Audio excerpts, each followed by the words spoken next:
This episode of Nuff Said is brought to you by Tweaked Audio. To get awesome headphones, go to tweakedaudio.com and use the coupon code Southgate to get 30% off, free shipping, and a lifetime warranty. Or you can get there through the link on our website, southgatemediagroup.com.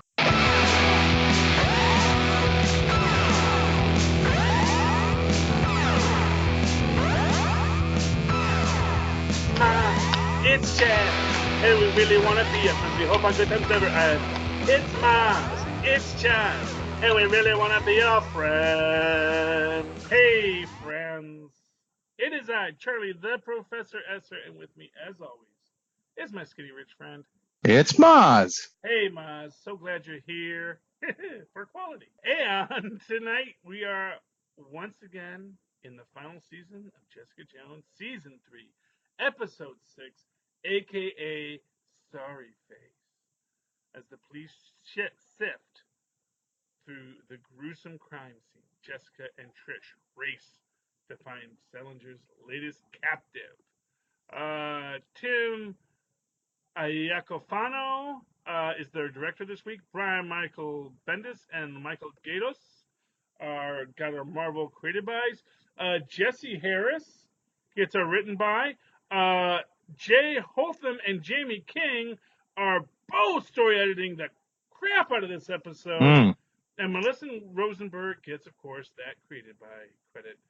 Jamie King, of course, friend of the show, hardest working man in show business. Okay. Oh, man, this episode. Oh. It's a lot. It's a lot. This is heavy stuff. And man, oh, that guy, that's what is it? Salinger, the fool. He's such a fool killer. Why is he still alive? Boom, boom. Oh, okay. Of course, we open up, and you get this sort of what we can say is essentially the constant problem we're going to be facing with getting Salinger, which is that in order for Jessica to protect other people, she can't build the case. And that is the thing, because of course, Salinger gets away. She finds all the body parts that he led them to, but at the end of the day, there's nothing that they can do, because they say, well, what? You say this guy was here and now he's gone. Unless we can have actual evidence that ties him to this, right? It's nothing. Right, and he had this plan long ago. I mean, he was ready to walk away from any of these things completely clean. He was that careful. Well, and he was careful enough even to not just get rid of the album, but to replace the photos in the album. And not just replace the photos, but replace the photos with good photos that were, believable, that a photographer would have in there. And the detective says her, because he's got a good eye. He's impressed. Yeah. So it's not like they're photos that wouldn't be cherished by somebody. They are photos that would be cherished by somebody. So he went a long way to build a narrative around it that makes sense. Yeah, well, he clearly prides himself on, on being Batman, always having that plan, always thinking one step ahead. I don't know if he really does that, but he does a lot of something. And,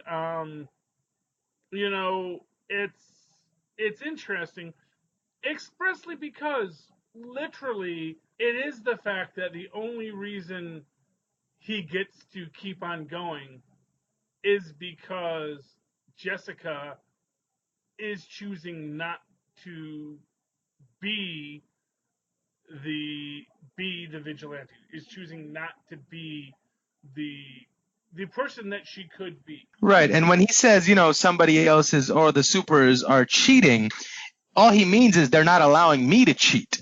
Well, exactly. I mean, this is the thing about this guy. He is kind of transparent at the end of the day. He is kind of transparent that there is so much. It's not even, and what's the joke of it is, it's not even that he feels he would be, it's not just Lex Luthor-ism, where you can argue that, world without Superman, Lex Luthor would be Superman, essentially. This guy just thinks anyone who's gotten ahead of him has to have cheated. Right. You know, when he talks about his brother, and it's like, well, you know, he just, you know, he wasn't smart. He didn't have any of these things. He, you know, and just dismisses anyone who might have achievement who isn't him. Right. You know, he's a bad person. Right. Shocker. Shocker. Right. The villain is actually a very bad person. As we saw at the end of last episode, he does capture Eric, and he takes him to a commercial kitchen. Um, because you know, as he says, you know, normally I would do this in a private home sitting, but you don't have that kind of a place, you know, because he's homeless. Well, he lives in a rented room, you know. That's not homeless. And you know, he's trying to figure out, you know, how did you know? And he gets all excited when he realizes, haha, my simple power of righteousness is hurting you. And it's like, no, your fact that you're an evil piece of nothing is what's Yeah. hurting me. That you are so painful to be around.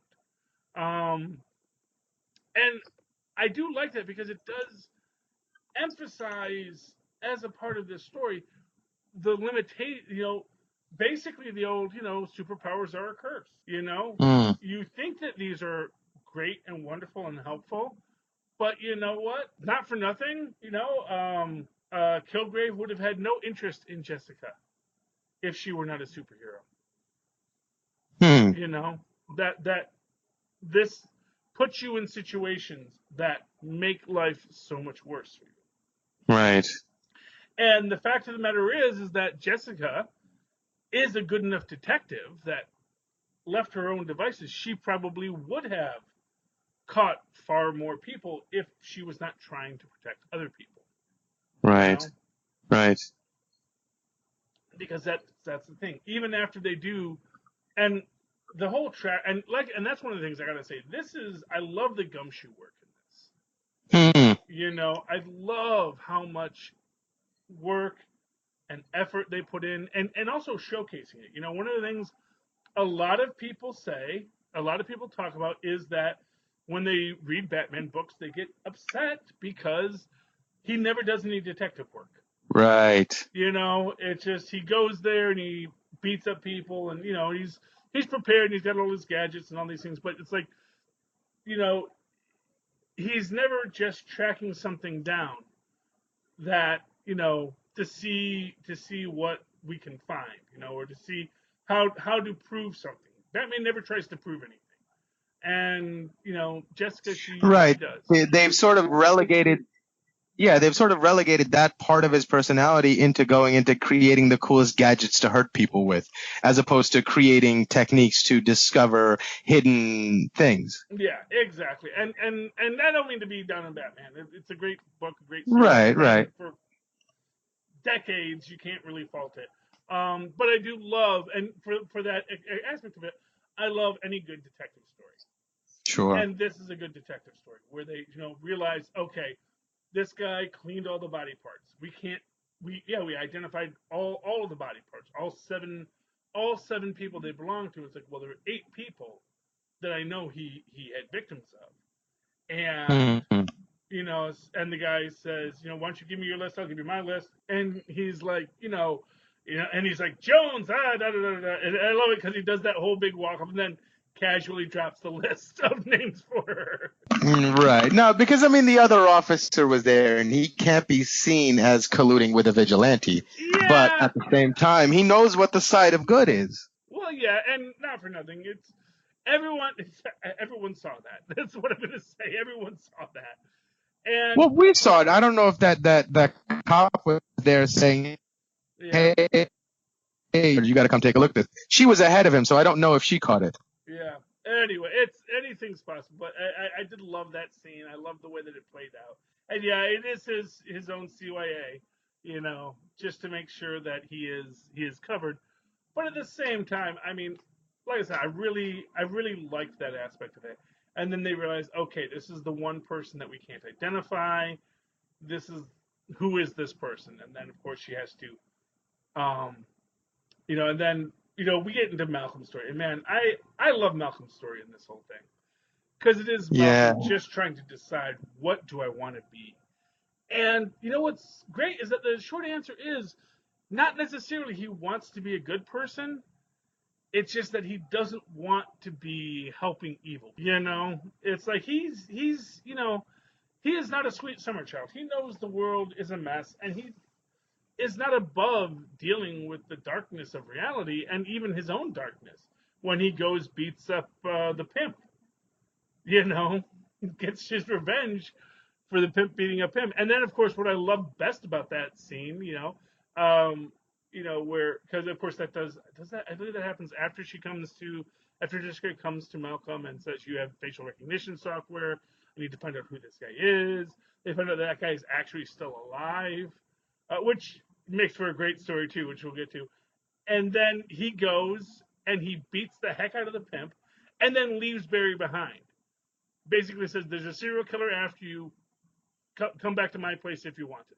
Come with me if you want to live." And they're like, "You left her there?" And she said, "Look, if I try to force her to come back, she is not coming back. She will just leave again. If she comes here because she makes that choice, she'll stay." And I can. Yeah, just like that scene in Stranger Things with Hopper letting Alexei walk and then having him get in the car and drive off and recognize he has nowhere to go, only that he can't come back. Yeah. I haven't finished watching Stranger Things, so spoilers, Mozz. Oh, sorry. sorry. I know how it ends. I just don't know anything that happens. Okay, well, it doesn't really mean much. It's a tiny little thing, but for those who've seen it, it mirrors what we just saw here. Yeah. Yeah, and that's a good aspect of it.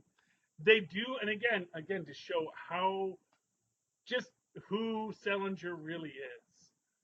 That he ties the guy up and. The guy thinks, "Oh, this is sex play. Okay, this is kind of fun. This is interesting. What are we gonna do next? And then all of these realize, I think this guy might be a little serious. This guy might be getting a little out of it. And he does the only thing he can think of, which is he kisses Salinger, and it freaks Salinger out. Because that's a human trait that I don't think he's comfortable being human anymore. He's strayed so far from that line that he doesn't recognize it as familiar anymore. I think it goes. I mean, here's what I'm going to say. You of course heard of the gay panic defense, and this is gay panic, but in the flight version of it, because the truth of the gayness is so that basically probably he is very much a person uncomfortable with his own self and sexuality. He is uncomfortable. He is just an uncomfortable person. And when someone who is comfortable with themselves actually one-ups him, he doesn't know how to handle it. Right. It's interesting to me in that because the whole time in my head, I just saw it being like that's what it was meant to be from the beginning, and he was going to pretend to be that and then kill him. But to Salinger, that might not have even occurred to him. He might have just been, luring him with the thought of placating his ego, saying, "I want to take photos of you." And he might not have even seen the romantic angle of it. And he's like, "Wait a second, this is not what I had planned. This is not what I intended. And I am no longer in control of the narrative any longer. And I'm very uncomfortable by this."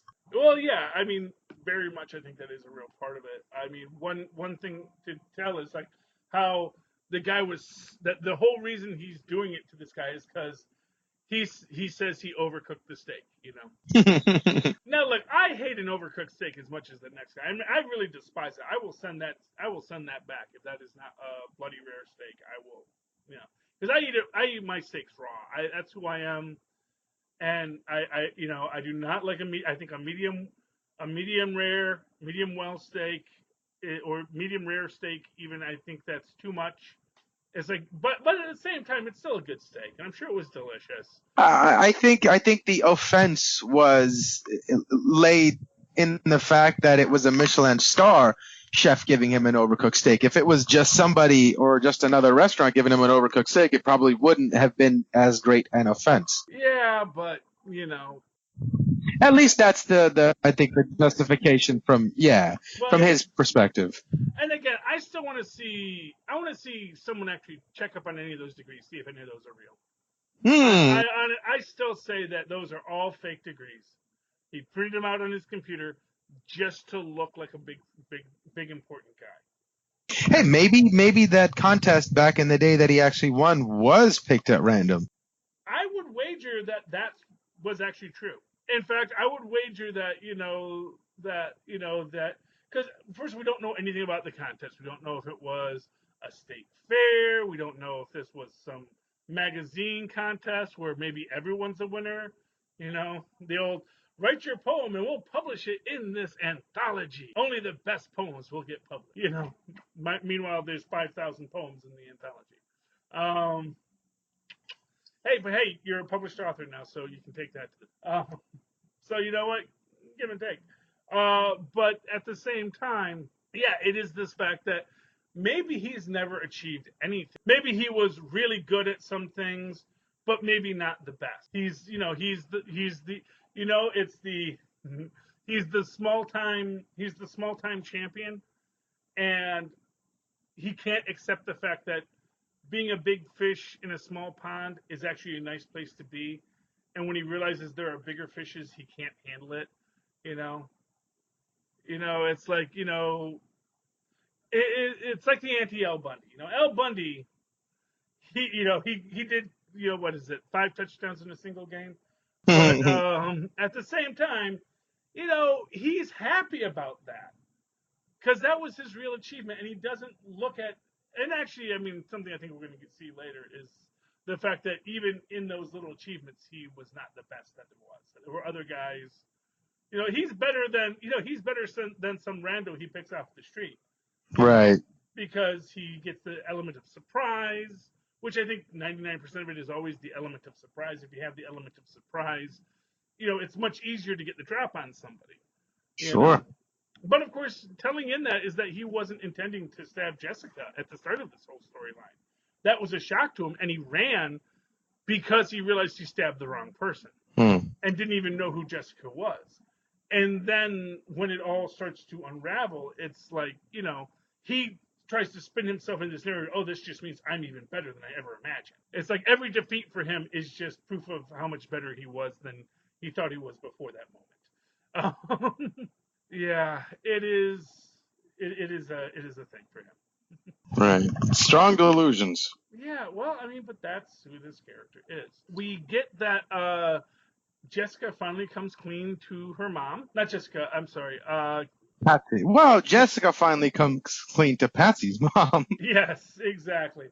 And does I love just pushes her out the window, which, I certainly hope she knew that was going to work, Yeah. But it does show that, yes, she does actually do have superpowers, She does have the ability to fall from great distances like a cat and has, obviously stronger tendons and muscles and bones to handle the force of falling like that. Get her feet under her, knows how to land right, all those kinds of things. That is a superpower, You don't want to do it off of a 10-story building, but off of the 3rd floor, that's not too bad. Yeah, it's interesting because it almost is the complementary power that Jessica is missing because she has super strength, but her body is still a human body and still has to deal with the trauma of applying those magnificent forces onto a body that's not built to handle them. Now, maybe if she had Patsy's powers, she would be the complete superhero. She would be impervious to a lot of the fallout from the force she applies on her body and on other things. Well, neither one of them is still bulletproof. And actually, right. I think actually Jessica does have stronger bones and tendons and things because we've seen her like smash things and bend things. Yeah. And it's not like her skin flakes off when she does that, So although weren't her knuckles bleeding when she was trying to break out of the container?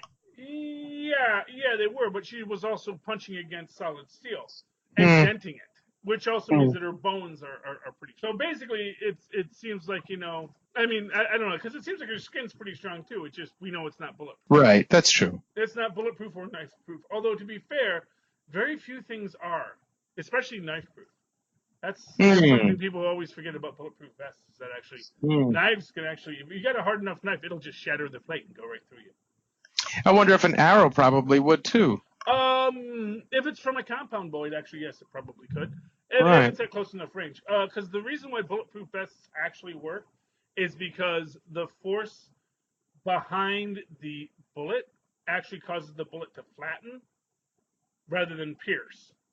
And that's really just the whole difference, is whether or not the bullet flattens or pierces. But if you have a knife, because it has a much longer length and is also designed to be, essentially stronger. And it has a much smaller surface area to which the entirety of that force is applied. Exactly. And it's got the little wedge aspect of it. There's a lot of things that works out great for knives. But, bullets are also good too. And then, of course, you can have, bullets that are, if you have a ceramic bullet that is made of the same ceramic as the shield, that is going to, give you pause as well, ceramics are crazy strong.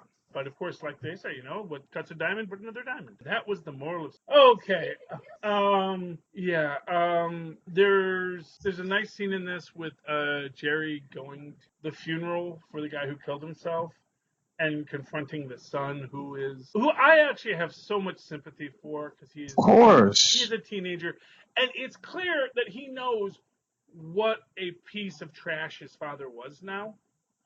Yeah. It's like, oh, my father was a hero and you tore him down. It's like, no, my father was a manipulative liar his whole life, and but he was still my dad, and now I don't have one. And I also know that, you exposing him killed him in a way that makes me mad at you too, Right, because he has to confront the facade now, which had always existed. So even though he gets to see the truth, but he was much happier with the facade.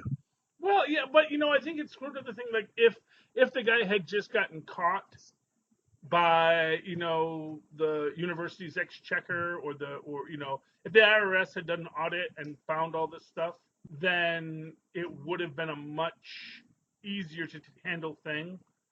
Because as much as his father would still be a ranting, raving, jerk, probably still kill himself and blame the government. I think the fact that it wasn't so that the government could sleep with his mom, the kid might have had a better dealing with it. And and you see the horror in the kid's face when he accidentally knocks Sharon down and realizes this woman, fell and hurt herself. He blames himself, and it's just, it's a hard day, man. It's a hard day to be a teenager when your father commits suicide and blames your mom's lover for it. Yeah. And then, of course, the whole thing with which of course is the other aspect of this story, which is that he's blaming Jaren for, inciting superhumans against us poor normal people, and using their superhuman detectives to find out all of our dirty secrets, which of course wasn't true at all. It just, a detective came in and really quickly realized all of your stuff because no one just had looked at you. And anyone who had looked at you probably would have found something very similar, Yeah. Because the guy just was not being careful, and that's what happens. Oh, but then Jaren has to deal with all of the fallout of this, and them trying to fight and keep all their clients. And we find out that, ironically, Rand doesn't want to be associated with superhero vigilante. Well, the remnants of Rand that have assumed power in Danny's absence don't want to. If there was just one more way to show what a self-centered jerk Danny Rand is. Yeah. Here you go. Here's one. The one silver lining to the ending of the Netflix Marvel universe. Well, I don't know about that. I mean, I actually would have much rather if he actually wasn't just the complete waste of human space. Right, obviously. Okay, maybe not a silver lining, but at least a somewhat of a consolation prize. Did the sister live at the end of that? Yeah, I don't think. Well, okay. Well, spoiler alert, but yeah. Well, that's an old show, yeah. But she also wasn't in charge of Rand anymore. She had divested. Right. Oh, I thought you meant Barry. No. Oh, you meant right. Yeah, The I'm forgetting her Rand. name too. Yeah, the other sister, I've completely blanked out on who the two siblings who were Yeah. Iron Oh Fist's. boy, why can't I? Yeah. I don't remember. Shame on us. I can't even remember the brother's name with the drug Yeah. addiction and the kid on the way who ran off with Iron Fist to go find himself in Thailand. Now the father's name was Harold, right? Yeah, Harold, but I can't remember the last name. Yeah, Harold.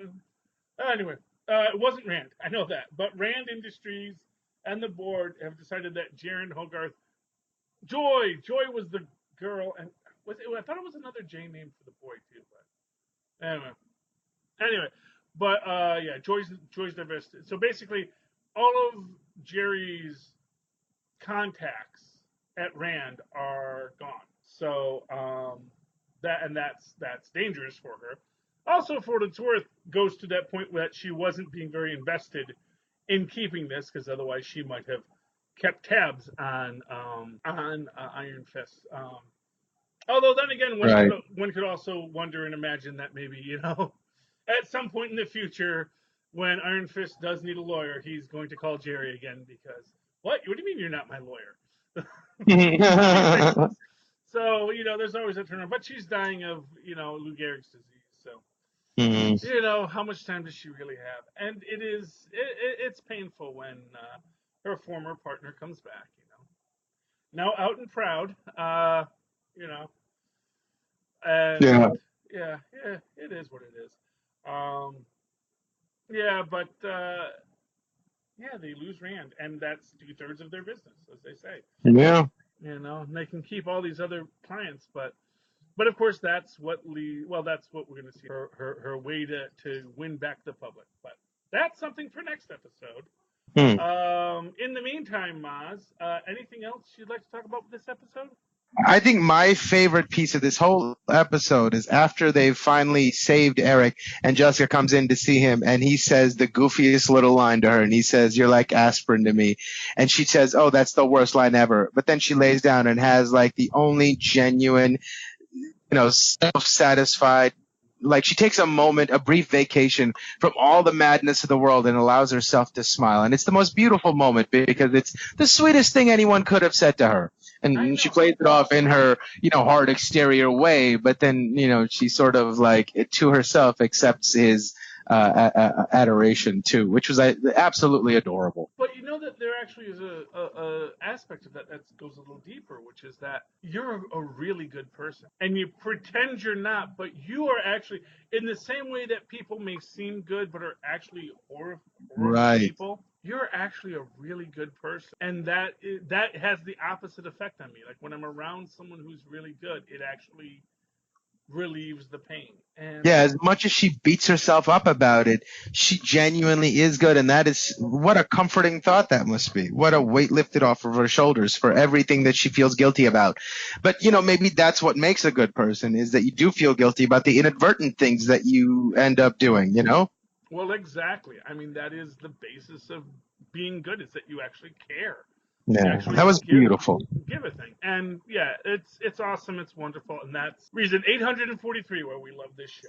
Okay. Indeed. So, Mozz, if people would like to talk to you about how much you love this show and things that you like and, other philosophical and moral dilemmas that they may have, how can they find you? Or if they want to send some questions our way for one of the writers of the show, Jamie King, who is soon to appear on this podcast shortly, they can email me at mozzmanzor@gmail.com or find me on Facebook under Mozz Manzor. That's MOZZMANZOOR.